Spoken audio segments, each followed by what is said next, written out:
Ya tenemos en línea una entrevista pactada con otro de los candidatos. Ya habíamos tenido a Fernando Pereira, a Ivone Pasada. Le decíamos recién fuera de cámaras que Gonzalo Sibila, nosotros que somos desde hace años andamos en la vuelta, no digo que estamos viejos, pero hace años estamos en la vuelta. Y este es un joven militante, un hombre que era secretario del Partido Socialista, creo que lo sigue siendo, y ahora es promovido por varios sectores políticos en la interna del Frente Amplio y bases también, a la candidatura del Frente a la presidencia del Frente Amplio. El tercer candidato, el primero o el segundo, para barajar de esta manera así. No importa. Gracias, Gonzalo, por estar allí. Te damos la bienvenida. Bueno, Néstor, muchas gracias por la invitación. Un gusto estar en Andares. Sé que llegan a mucha gente, que hay una comunidad formada en torno a este programa, así que una alegría poder compartir. Bien, un poco lo que yo estaba diciendo allí en el copete. ¿Quién es Gonzalo? ¿De dónde viene? ¿Qué edad tenés, Gonzalo? Yo tengo 36 años. Ah, pero es un tipo joven. 36 años. Y cumplo 37 el 6 de diciembre, el día después de la elección interna del Frente. Ah, mirá vos, Sí, mirá sí. qué bien, mirá qué bien. O sea que estás para cumplir ya casi los 37. ¿Dónde naciste vos? ¿En Montevideo? ¿En qué parte de Montevideo? ¿A qué escuela fuiste? En Montevideo, en el barrio Mercado Modelo. Hice toda mi formación primaria y secundaria en un colegio franciscano. Bueno, desde allí empecé a vincularme con la militancia social, también a los 15 años más o menos, en una tarea en una comunidad de base, en asentamientos de Montevideo. Y luego, bueno, producto también de todo un proceso familiar. Mi familia materna es una familia identificada de izquierda, socialista. Mi abuelo siempre votante del Partido Socialista. Bueno, un poco por ahí, un poco por esa experiencia de comunidad de base en asentamientos en un contexto difícil, la previa a la crisis del 2002, digamos. Bueno, después, al poco tiempo, empecé a estudiar también en el IPA el profesorado en filosofía, en la Facultad de Humanidades, también la licenciatura en filosofía. Bueno, un poquito antes de ese pasaje al IPA me vinculé a un comité de base del Frente, al comité de mi barrio, comité Néstor Olagüe. Tenía 16, 17 años en ese momento, y bueno, de ahí no paré la militancia. De la militancia social a nivel de asentamiento, como te contaba, a la militancia política en el comité, y luego en el comité conocí a una compañera socialista, y bueno, entre esa referencia, la referencia familiar muy fuerte también, bueno, ya las lecturas de Marx en ese tiempo, y algunos referentes que me llegaron muy hondo también, como Roberto Conde en su momento, bueno, Reinaldo Gargano, Guillermo Chiflet, José Díaz. Bueno, todo eso me motivó a afiliarme al Partido Socialista, y bueno, desde esa edad, militando fuerte en la base del Frente. Fui también delegado al Plenario Nacional del Frente por mi coordinadora, siendo bastante chico. Bueno, participé en todos los congresos del Frente de ese momento, y luego con responsabilidades en el Partido Socialista a nivel zonal. Fui secretario político de un seccional del partido. Después fui secretario político de la departamental de Montevideo, y bueno, luego los compañeros y las compañeras me eligieron para ser candidato a diputado y para ser secretario general del partido. Así que por ahí un poco el trayecto hecho en el Frente y en el partido. En un partido socialista, que vos nombraste algunos compas por allí, que yo tenía muchísima amistad con ellos. Para nombrarte dos, uno que me formé con él, que es Roberto Conde, y otro amistad que tenía con el Polo Gargano durante muchos años de otras lides, pero en realidad tenés toda una gran familia socialista, frente amplista de hace años.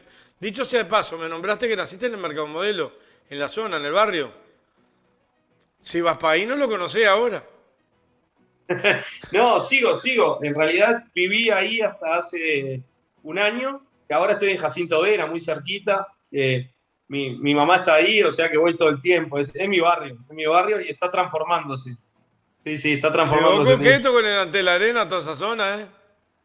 Sí, sí, totalmente. La Antel Arena tan denostado por la derecha, es un cambio absoluto en la zona, un cambio en el barrio tremendo. Yo estoy ahora a 8 cuadras delante de la arena y bueno, en mi casa de siempre también, muy cerquita, así que es un lugar que frecuento bastante, cambió, se construyó un espacio público maravilloso, donde la gente tiene oportunidad, la gente del barrio, de disfrutar, en un barrio donde faltaban espacios públicos y además, bueno, una gran obra, una gran obra que es un activo del pueblo uruguayo, ¿no?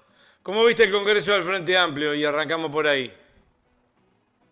Bueno, el Congreso lo vi como todos los congresos del Frente, como un espacio bien interesante de discusión, de búsqueda de síntesis, de búsqueda de avance por parte de las bases del Frente. Los congresos del Frente son esencialmente congresos de base. Bueno, está el plenario allí también, y a través del plenario la representación de los sectores, pero son los comités de base el alma del Congreso del Frente, y siempre aparecen comités con buenas ideas, con buenas propuestas, estimulando el debate, y eso volvió a pasar, esta vez con un debate incómodo, complejo, como era el de la autocrítica, ¿no? A ninguna fuerza política le resulta fácil encarar sus propios errores, sus propios aciertos también, porque la autocrítica tiene de las dos cosas, de mirar críticamente todo lo que uno ha hecho. No le resulta fácil a ninguna fuerza política, no le resulta fácil a ninguna persona tampoco procesar esas autocríticas, pero sin autocrítica no hay izquierda, ¿no? Así que yo creo que fue un congreso necesario, muy necesario.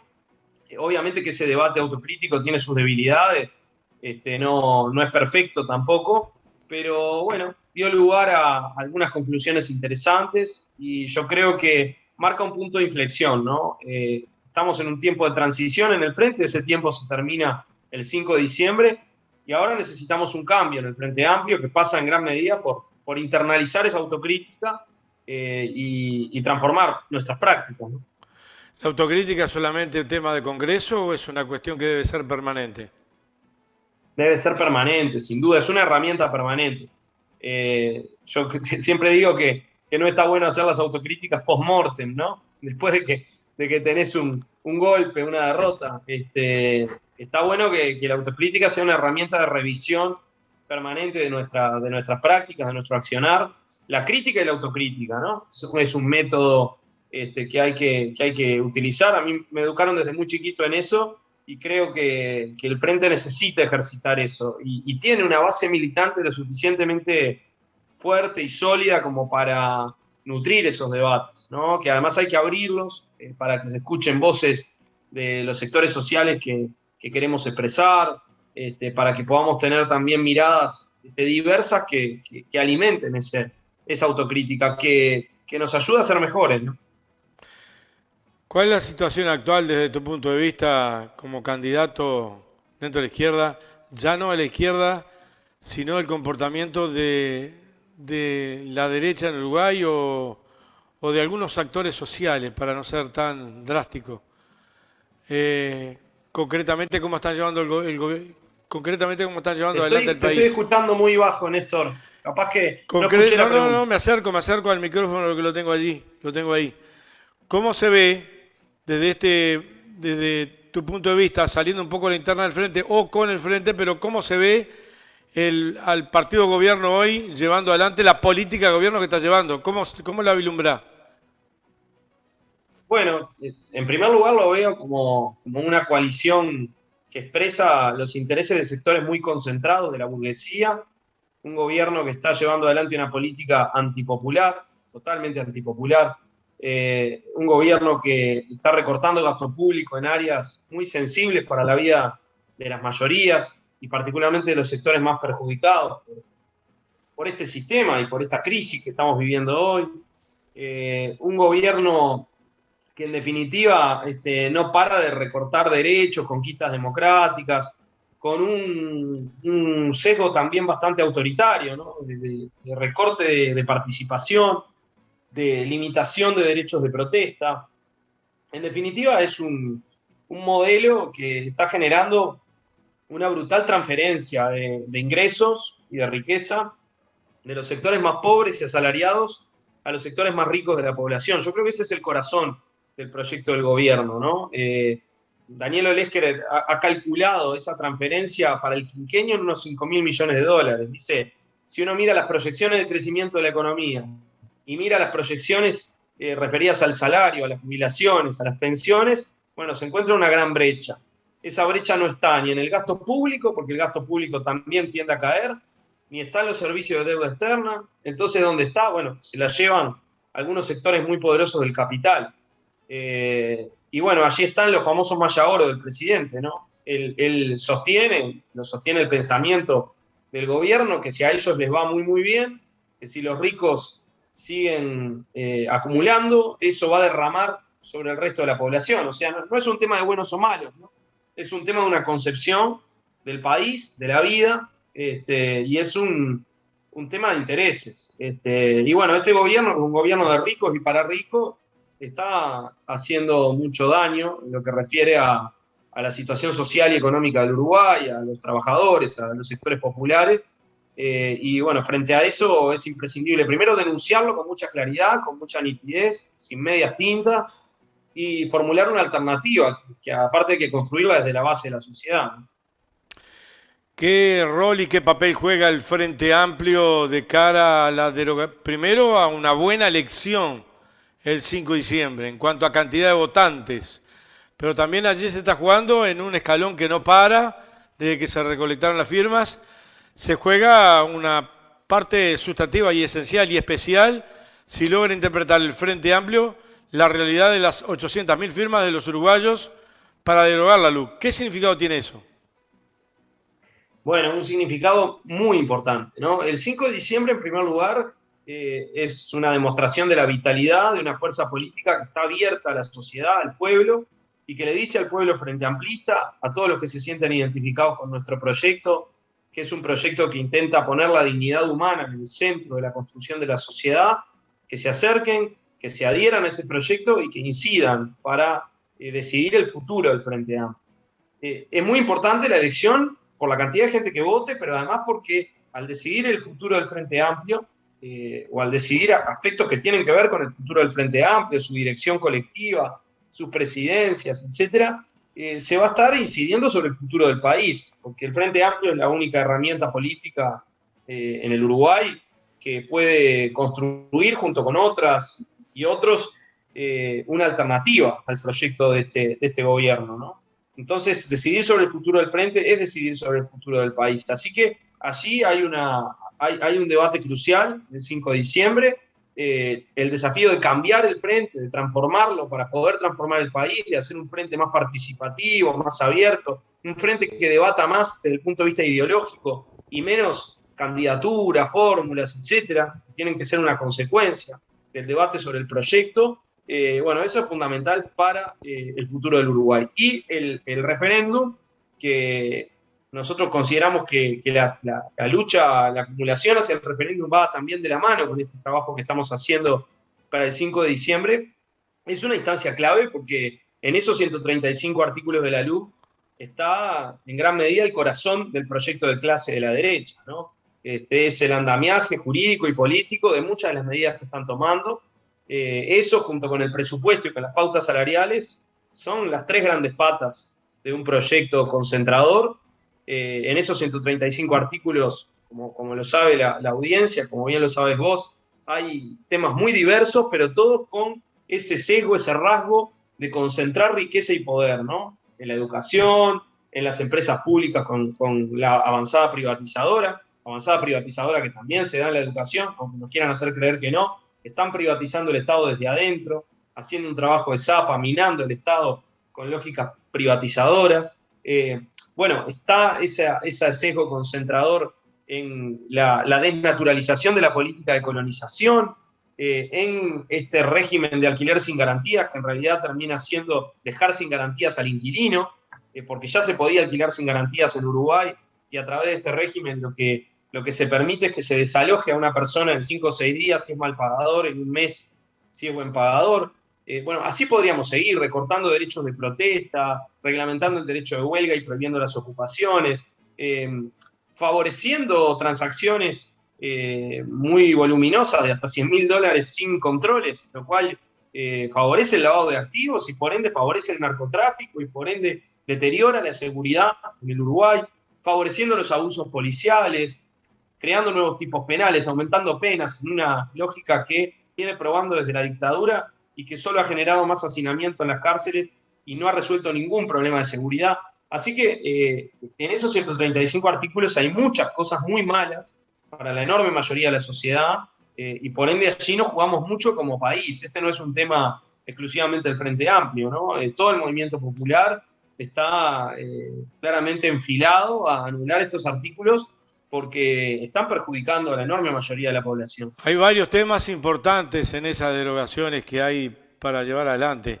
A mí hay uno que me preocupa en particular, que he estado todos estos días sacando al aire y entrevistando. El tema es la educación. Es donde más recorte han hecho, donde dice que tienen que hacer una inversión mayor, pero recortan más. Es increíble, pero lo dicen. Y lo llevan adelante. En educación, las políticas que se están implementando, Néstor, son políticas que van en un sentido de introducir lógicas privadas dentro del sistema público. Se ha retirado la participación social de los consejos desconcentrados, que son los que manejan la política pública en educación en los distintos subsistemas de la enseñanza. Se ha suprimido una referencia que estaba en la Ley General de Educación, que prohibía firmar convenios internacionales que mercantilizaran la educación. Se ha eliminado la palabra público de la denominación del sistema de educación. Se permite, a través de una lógica gerencialista, que los directores puedan designar personal docente de una manera arbitraria, porque en definitiva se abren posibilidades discrecionales. Y así podríamos seguir con cosas que lo que demuestran es que este gobierno tiene el interés básicamente de que avance el mercado en materia educativa y de que dentro del Estado también avancen lógicas privatizadoras, como lo están haciendo los neoliberales en todo el mundo, ¿no? Ahora ya el tema del activo, de la venta de activos públicos, la transferencia privada de los activos públicos tiene mala prensa. Entonces lo que hacen es minar el Estado desde adentro, ¿no? Privatizarlo desde adentro. Y bueno, eso está pasando en educación donde, como vos bien decís, hay además una caída del presupuesto real, y eso está afectando directamente a nuestros gurises, a nuestras gurisas. Es un drama grande, porque más allá de todas las críticas que podamos hacer, algunas muy legítimas, a las debilidades del proyecto educativo durante el gobierno del Frente Amplio, se hizo una fabulosa inversión en infraestructura educativa, se mejoraron los salarios docentes de forma sustantiva.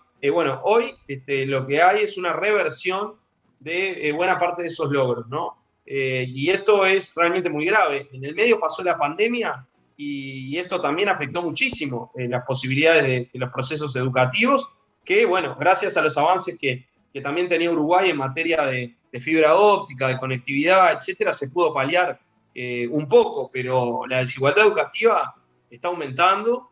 Y las políticas que se están llevando adelante no atienden esta realidad, ¿no? La rendición de cuentas, por poner un ejemplo, que se acaba de votar en el Parlamento hace pocas semanas, no hay una sola política en materia educativa para atender esa desigualdad que se acrecentó, esa brecha que se acrecentó por las consecuencias de la pandemia, ¿no? Entonces, uno mira los artículos de la LUC, pero también mira las políticas que está implementando el gobierno en materia educativa, el cierre de algunos programas, y en general una política muy negativa en esta materia, y bueno, es imprescindible, como decía, con lo demás, denunciarlo y construir una alternativa. Tema puerto. Bueno, qué tema. Están entregando el puerto de Montevideo por décadas. Es realmente escandaloso en un negocio que se ha hecho de espaldas a la sociedad.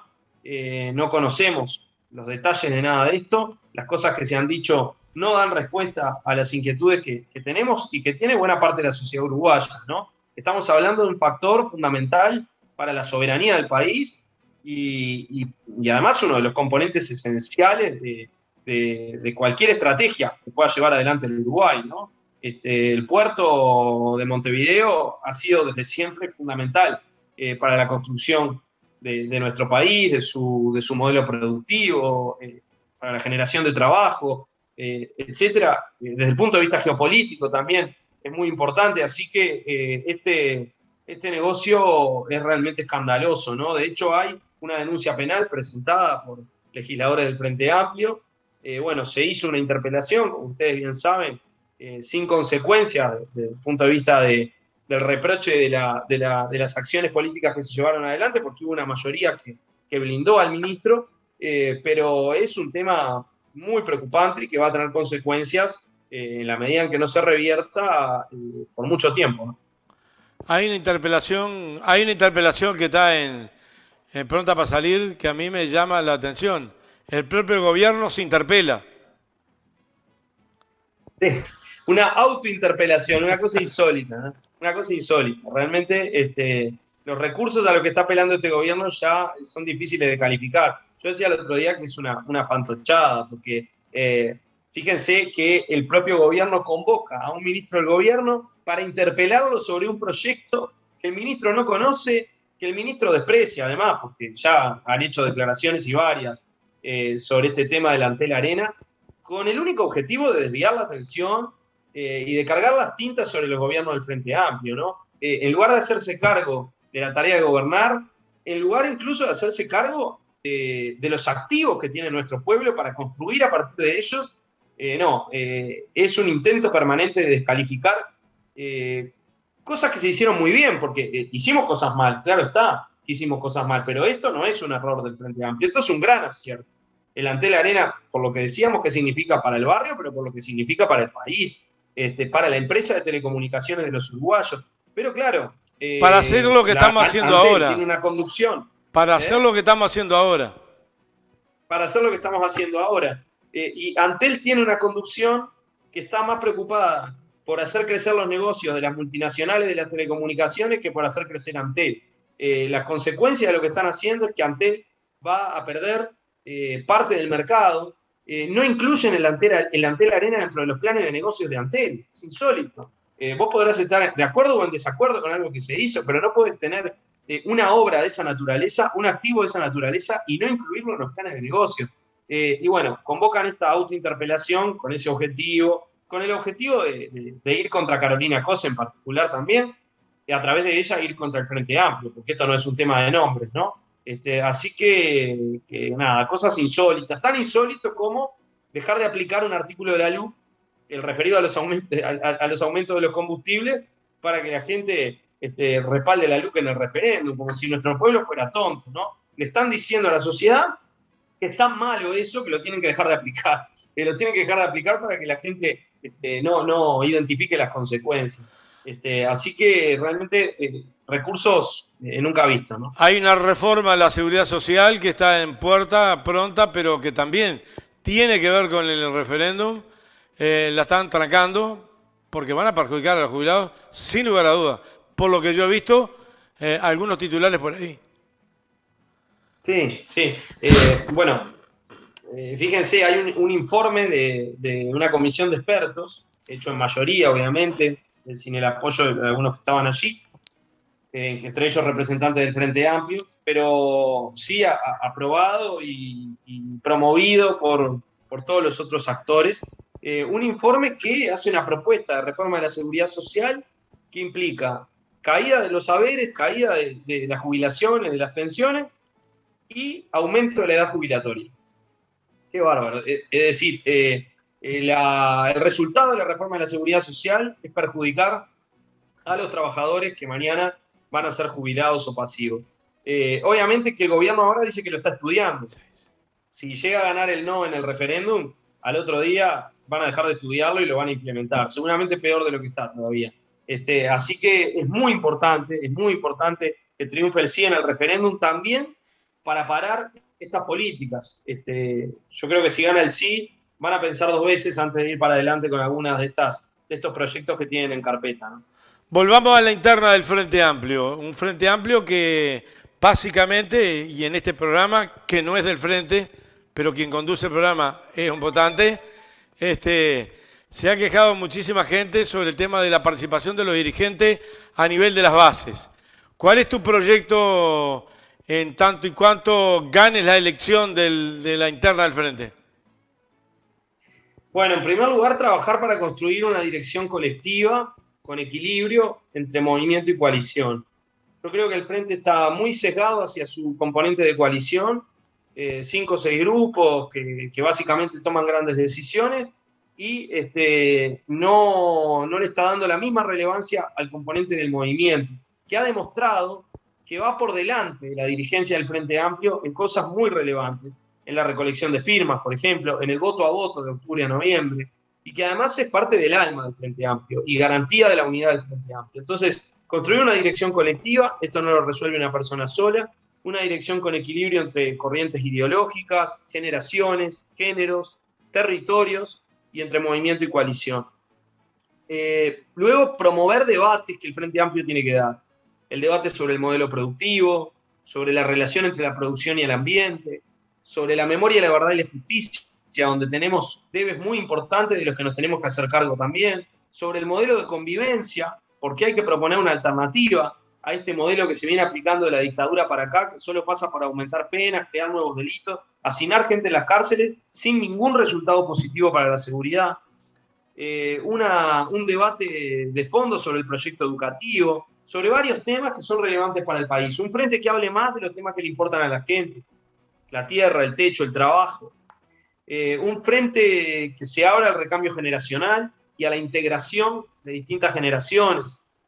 Un frente que se anime a denunciar con claridad las políticas de este gobierno, un frente que esté más cerca de la gente, más participativo, menos dirigencial, un frente paritario también entre mujeres y varones y que reflexione y transforme sus modos machistas y patriarcales que a veces están muy instalados también en la fuerza política. En fin, son muchos los cambios que el Frente tiene que transitar. La propuesta nuestra es una propuesta colectiva y de cambio. Y por allí están un poco los ejes. Hay una demanda muy grande de los Frente Amplistas de estar más cerca, de tener una política más descentralizada, menos centralista. Y en definitiva de hacer una síntesis política más valiente a partir del trabajo con la gente, de los debates, del diálogo con los movimientos sociales, un frente más vivo. Yo creo que por ahí vienen los grandes desafíos. ¿Cómo va ese Frente Amplio? ¿Cómo está enmarcado en el marco, valga la redundancia, de la política internacional que se están llevando adelante con un avance de la ultraderecha a nivel europeo que viene moviéndose en América Latina? ¿Cómo la ves? ¿Cómo la verías desde la estructura Frente Amplista?